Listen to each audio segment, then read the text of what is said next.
We're here to review the StudioLive 16 channel audio mixer by Presonus that was given to us by our fantastic dealer, whose name I don't remember.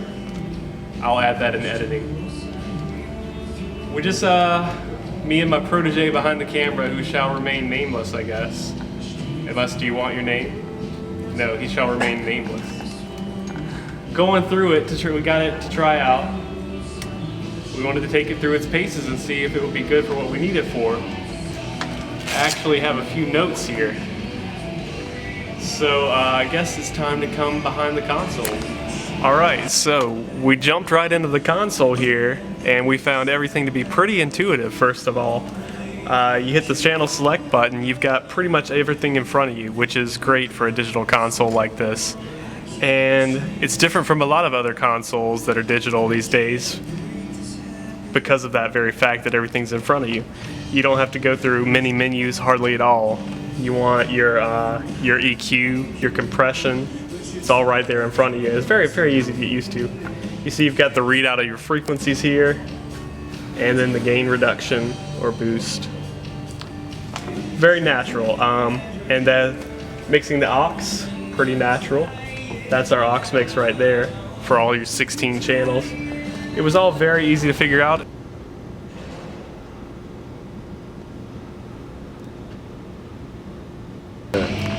I would say this console is more intuitive than a lot of digital consoles I've used. I would go so far as to say, and a lot of people will probably disagree with me on this, but I would say it's more intuitive than your standard analog console. You know, as an audio guy, you look at this and you say, oh, it makes perfect sense. But if maybe you're a band getting into doing your own engineering for the first time, which is very common these days, I say looking at this desk, it's very easy to figure everything out. You select one channel and you've got everything laid out and labeled. You see this is your EQ, your low EQ. It's very intuitive. I was able to come in here and sit down at this console without having ever used it before and start EQing, start listening to what I was doing. The compressor's right there. Compressor is something probably a lot of people who are just getting started with audio, you know, maybe they haven't even had the luxury of using a compressor before. That's probably a long shot, but maybe. The compressor and the EQ sound very good to my ears. I didn't get into the effects a lot. Those are a little bit tougher to use, or to manipulate anyway. Using them is very easy, obviously. You just send it to that mix. So all in all, it's a great console. You can get started on it easy, even if you're used to analog. And here's another thing that we immediately noticed was that the sound quality of this console with the Presonus converters and I'm not sure what brand those preamps are, if they're Presonus or Focusrite. But just listening to it through our worn out system that we had in this room, we noticed a huge improvement over our poor worn out console that we had. We were originally thinking our speaker system needed upgrades. Now I'm thinking more it might be the console, because this one just sounds so good and clear compared to the old one.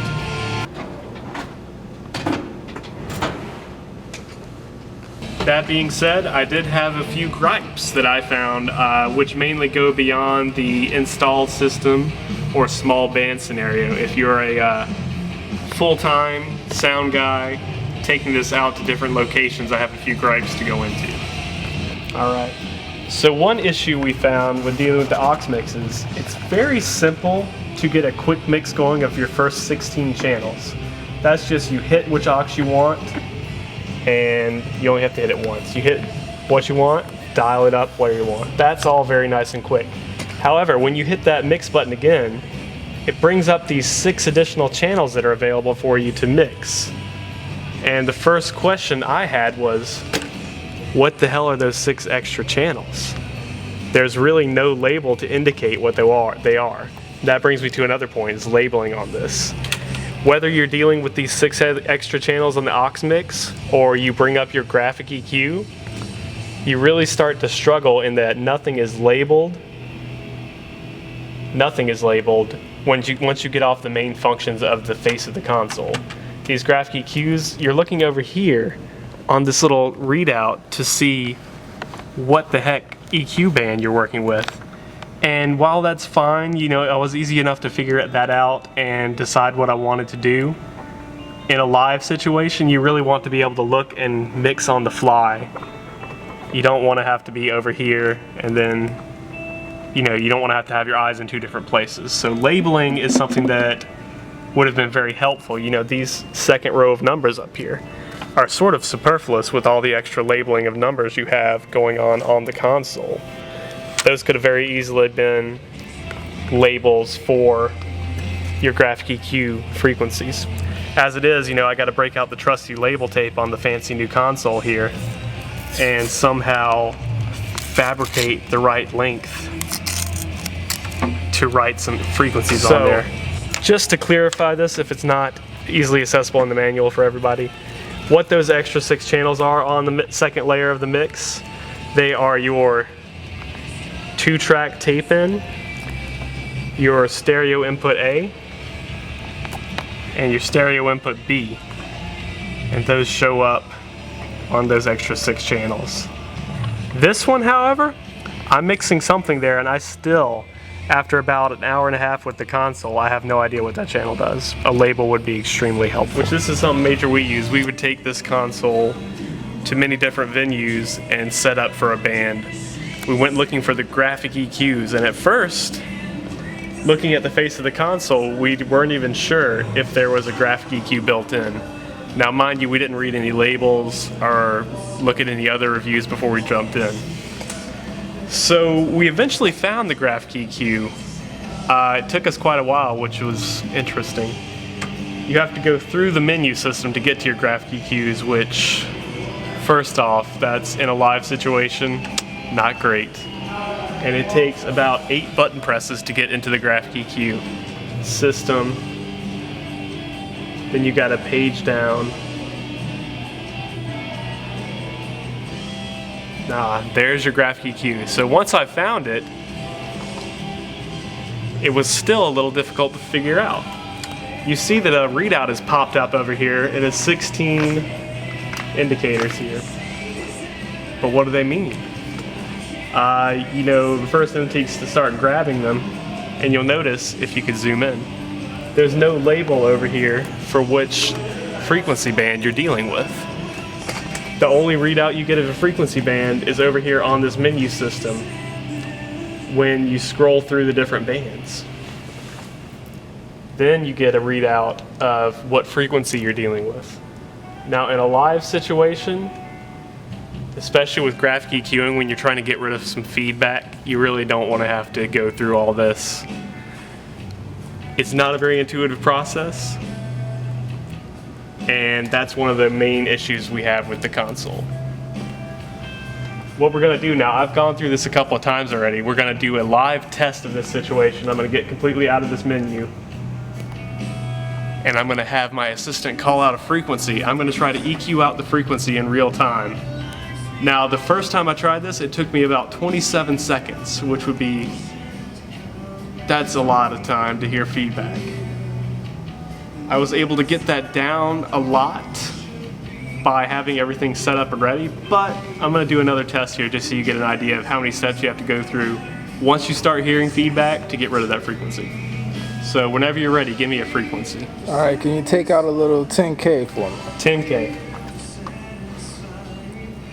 Already I'm stuck.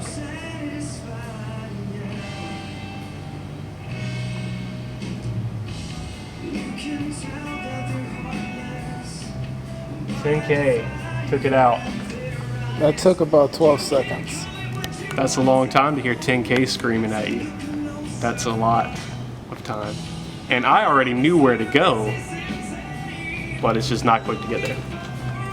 So I don't want to sound like I'm really ragging on it. That's really the main flaw we could find with this console. And being that it is a 16-channel interface console, you can only expect so much functionality with what you see in front of you. Now, we're going to have to try the iPad app and see if that enhances the EQ functionality a little bit. That being said, it's a really great console. Everything is very intuitive to use. I think it'd be great for an installed system at a church maybe, where people aren't gonna hopefully be digging through the graphic EQs every day. You can set it and forget it. Or maybe your personal band, you have in-ear monitors or maybe no monitors at all, which you're looking for a great deal on a console. Presonus 16 channel, pretty good. Some other issues we notice is the pre and post are globally effective through each aux mix. You can't select each individual channel to be pre or post. Like I said, it's only 6 mixes, so maybe you can get by with that. If you're using it for, like we would, to go between multiple gigs and set up different bands or events every night, it's probably not your best bet. You would need to bring graphic EQs with you to really work fast and efficiently, which defeats the purpose of an all-in-one board like this. That being said, those are really the only 2 big issues we found. So, Presonus 16x4x2. What do you think? Is it a buy? Situational. If you're a touring band or going to install it somewhere where it's not going to be messed with for a lot, or you're just going to mix by iPad or iPhone, buy. If you're in the AV business or the traveling sound engineering business, very situational. If you're touring with one band maybe, if you're doing multiple bands every night, you're probably going to need a larger format desk. I think that about wraps up our interview.